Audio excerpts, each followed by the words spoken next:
What happened to Titus after Space Marine 1? How did he get there? And what happened to him before Space Marine 2 to shape his thoughts and the way he perceives both his allies and his enemies?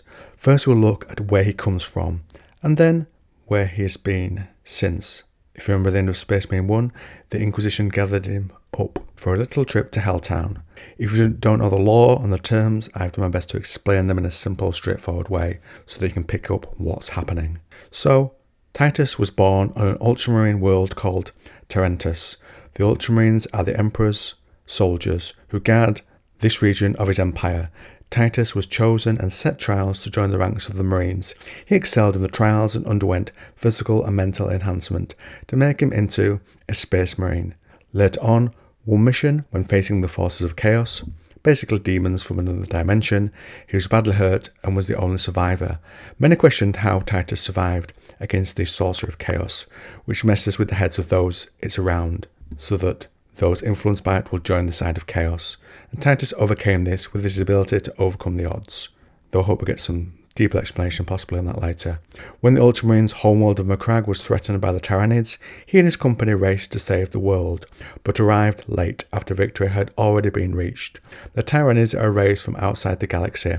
Every creature in their ranks is part of that single organism, all controlled by the hive mind, the single will behind all those creatures. And their only focus is to consume and move on to the next world, eat, respawn, repeat. After there was a promotion for Titus to Sergeant, and he leads many kill teams to remove the final Tyranids from Ultramar. That's the capital of the Ultramarines, little part of the Emperor's Imperium. Within 2nd Company, he fought further missions against the ancient race of the Eldari and the dying Empire. Trajan, in charge of the 2nd Company, defeated their leader, and Titus was given command to rescue his brother, Marine Leandros, who had been captured by these aliens. This was all part of a trap. They managed to ambush and kill Trajan. Titus managed to defeat them and recover the bodies of his 2 fallen brothers. He was promoted to company captain by the leader of the Ultramarines, Marines Calgar. Titus felt the mantle of Trajan's legacy, but led them to many victories. During the invasion of Graia, and the 150 years into his service at this point, he was sent to defend the planet from an orc invasion led by war boss Grimskull Thraka. Yes, we're treading on Space Marine 1 territory here. And here we pick up threads from the first game, as I said. During this invasion, he mainly fought alongside Leandros and veteran Sergeant Sidonus, whilst moving to secure a Titan, a large robot that helps the Marines in the battlefield. They are diverted by a message from Inquisitor Drogon. The Inquisition are humans with psychic powers and carry the highest authority of the Emperor.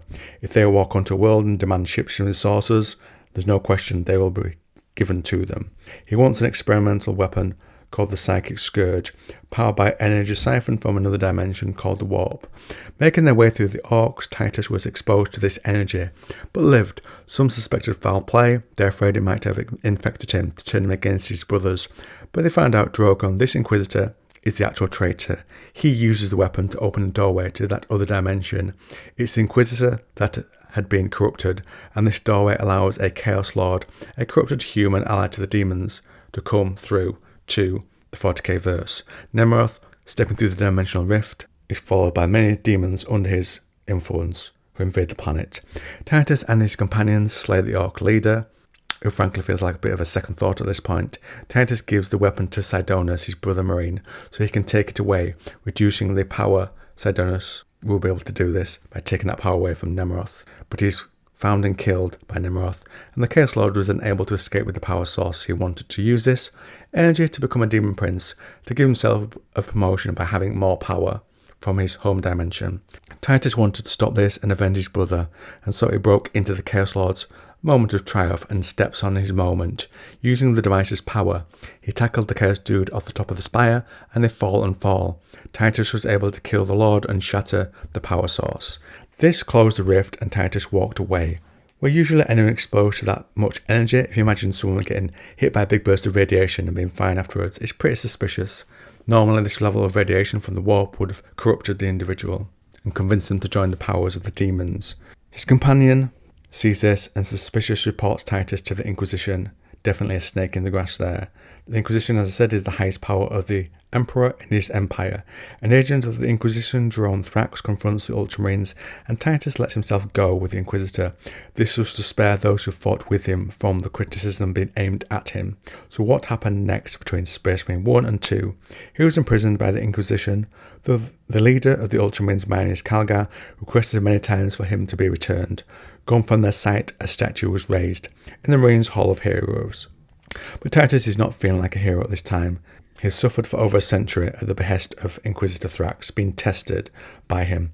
This was driven by the Inquisitor's opinion of the Space Marines as a whole, who he saw not as the defenders of humanity, but as a threat to them. So Titus suffered within a remote watch station, and no matter how many times the test proved he was no heretic to his emperor, he was given no reprieve. The Marine kept his peace and was kept in stasis when not being tested, like the Winter Soldier. He was not the only one. Other Space Marines had also been popped into Thrax's collection, each of them, like Titus, suspected of heresy. It's around this time another band of Space Marines, known as the Grey Knights, who specialise in eliminating demons and those corrupted by the warp, slew Thrax. He, again, was the heretic. This is 2 for 2 with Titus and the Inquisition. You can see why he's probably not going to like them in Space Marine 2, I would think. The places Thrax worked were seized to understand how Thrax had operated, and the Marines found with them. They were evaluated by the Death Watch, a group made up from different brothers from different Space Marine groups, who worked together in small kill teams. Then the Tyranids returned, and the Fourth Tyrannic War begun. Finally, at this time, Titus was declared free of heresy, and you can see that motif repeated a few more times before we wrap up the video.